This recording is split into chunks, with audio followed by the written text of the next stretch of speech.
Olá, graça e paz. Hoje eu quero falar sobre algumas particularidades da oração em outras línguas, amém? Em Atos 2:4, como eu falei no vídeo passado, nós vemos ali quando o Espírito Santo é derramado no dia de Pentecostes. Diz que todos foram cheios do Espírito Santo e começaram a falar em outras línguas, conforme o Espírito lhes concedia que falasse. Então, as línguas, elas são um dom vocal dado por Deus.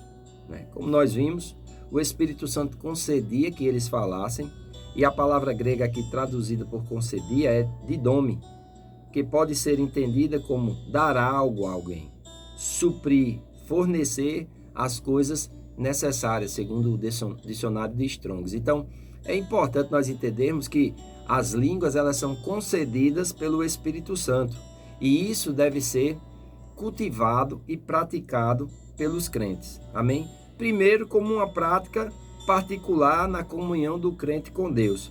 Como eu falei no vídeo passado, pedi para você pausar e ler 1 Coríntios 14. E 1 Coríntios, capítulo 14, versículos 13 e 14, diz assim: pelo que fala em outra língua, deve orar para que possa interpretar.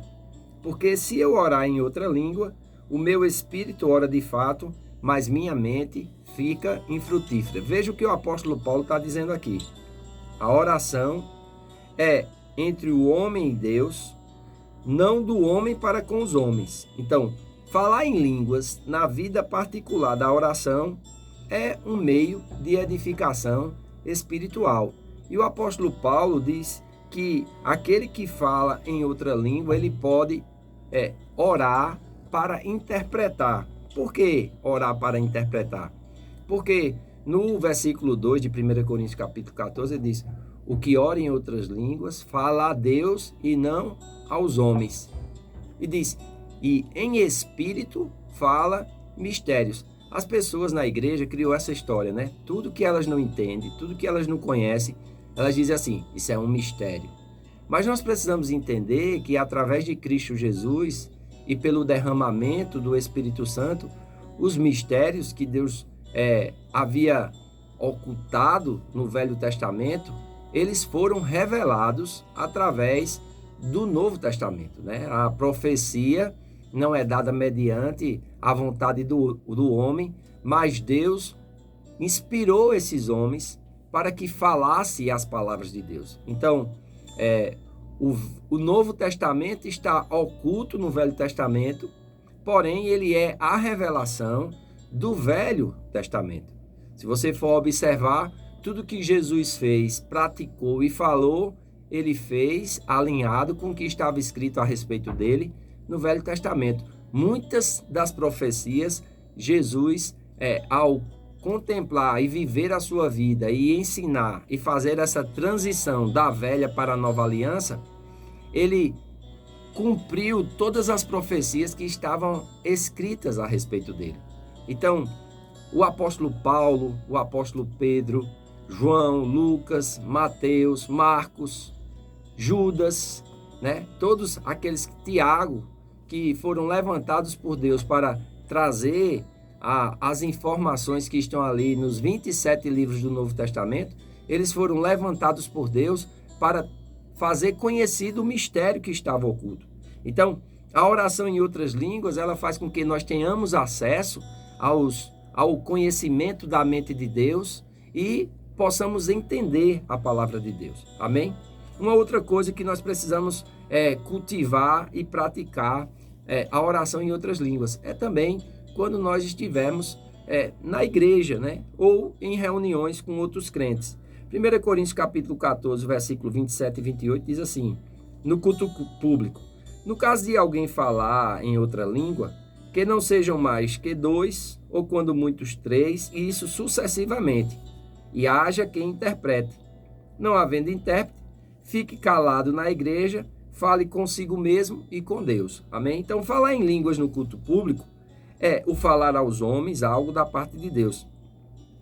Há, portanto, aí uma diferença no propósito e no uso entre o simples falar em línguas nas devoções privadas de um crente e na ministração das línguas em um culto público.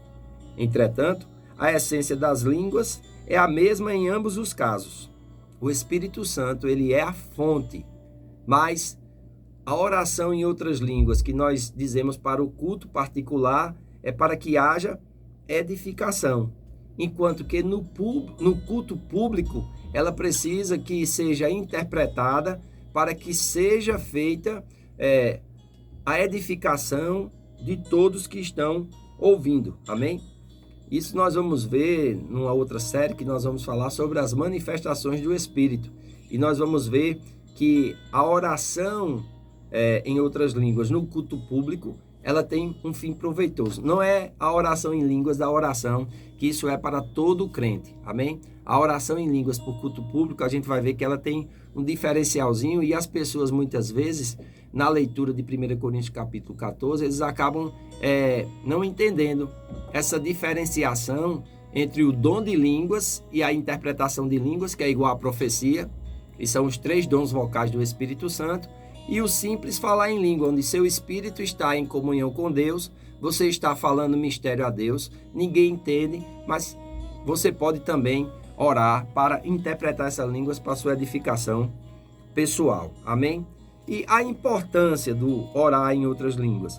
Primeiro, é para edificação espiritual. 1 Coríntios capítulo 14, versículo 4 diz: porque se eu orar em outras línguas, o meu espírito ora de fato, mas minha mente fica infrutífera. Ao escrever para a igreja de Corinto, Paulo os encorajou a continuar a prática de falar em outras línguas em sua adoração a Deus e em suas vidas de oração como meio de edificação espiritual. Ele diz que o espírito dele ora de fato. Tem outra versão que diz ora bem. A tradução amplificada de 1 Coríntios capítulo 14, versículo 14 diz: meu espírito, pelo Espírito Santo dentro de mim, ora. Nós precisamos entender isso, essa vida espiritual que nós precisamos abraçar, que nós precisamos agora praticar e vivenciar. Amém? Deus é Espírito. Quando oramos em línguas, o nosso espírito está em contato com Deus, que é Espírito. Estamos falando a Ele através de um meio sobrenatural. Por isso que há tanta falta de entendimento, porque as pessoas não compreendem que a oração em outras línguas é um dom, é uma dádiva, é um presente. Aí perguntam, mas por que os antigos do Velho Testamento não oraram em línguas? Porque não estava disponível para eles ainda. Esses dons vocais, só profecia. Tinha os profetas, mas línguas com interpretação são dons vocais do ministério da igreja, desse período chamado da graça. Amém? Além de outras práticas, porque as línguas nos fazem lembrar da presença do Espírito Santo que habita em nós. João 14, 16 e 17, Jesus diz: e eu rogarei ao Pai, e Ele vos dará outro Consolador, a fim de que esteja para sempre convosco, o Espírito da verdade, que o mundo não pode receber, porque não o vê nem o conhece.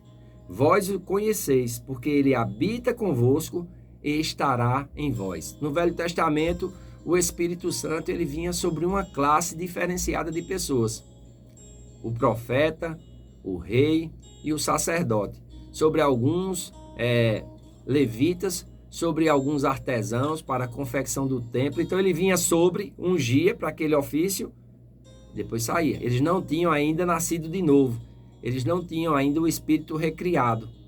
Quando nós nascemos de novo, o nosso espírito ele é recriado e nós somos vivificados no Espírito. Efésios capítulo 2, versículo 1. E o Espírito Santo ele vem agora habitar no nosso espírito. Amém? O apóstolo Paulo em 1 Coríntios capítulo 7, ele diz que o que se une ao Senhor se torna um só espírito com ele. Então, continuar orando e adorando a Deus em línguas nos ajuda a permanecer sempre conscientes da presença de Deus que habita em nós. Se estivermos sempre conscientes da presença do Espírito Santo habitando em nós, isto forçosamente afetará a forma como nós vivemos. Amém? Então, quando nós estamos conscientes da presença de Deus, a nossa vida vai ser diferente. A gente não vai viver uma vida na igreja, uma vida fora da igreja e outra vida ainda em casa, né? Tem um autor aí que ele diz que os cristãos, eles são cristãos na ceia, são pagãos no trabalho e são demônios em casa. E se nós não tivermos cuidado, nós não vamos ver essa mudança que aconteceu, que nós precisamos, pelo Espírito, subjugar a nossa carne. Por que é que muitos cristãos agem como pagãos no trabalho? Porque no trabalho eles se esquecem dessa presença de Deus que habita com eles e vivem a vida comum como outra pessoa qualquer e não fazem diferença no mundo. Isso não convém. E em casa? Em casa é onde nós sofremos as grandes pressões, onde nós estamos desnudos, né? As pessoas da nossa casa, da nossa convivência, nos conhecem de fato e muitas vezes nós agimos tentando empurrar goela abaixo aquilo que nem nós mesmos vivemos no nosso dia a dia. E isso gera muita dificuldade. Por isso que tem aumentado tanto o número de divórcios, de separações entre cristãos. Por quê?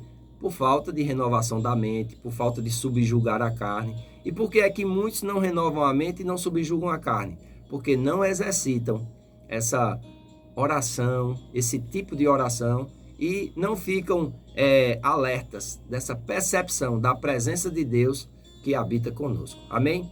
Esse vídeo tem continuidade e nós vamos falar ainda mais sobre a oração em outras línguas, porque eu quero que você tenha um entendimento mais fundamentado, biblicamente correto. Amém? E eu creio que Deus vai te abençoar poderosamente, como tem nos abençoado através desses vídeos.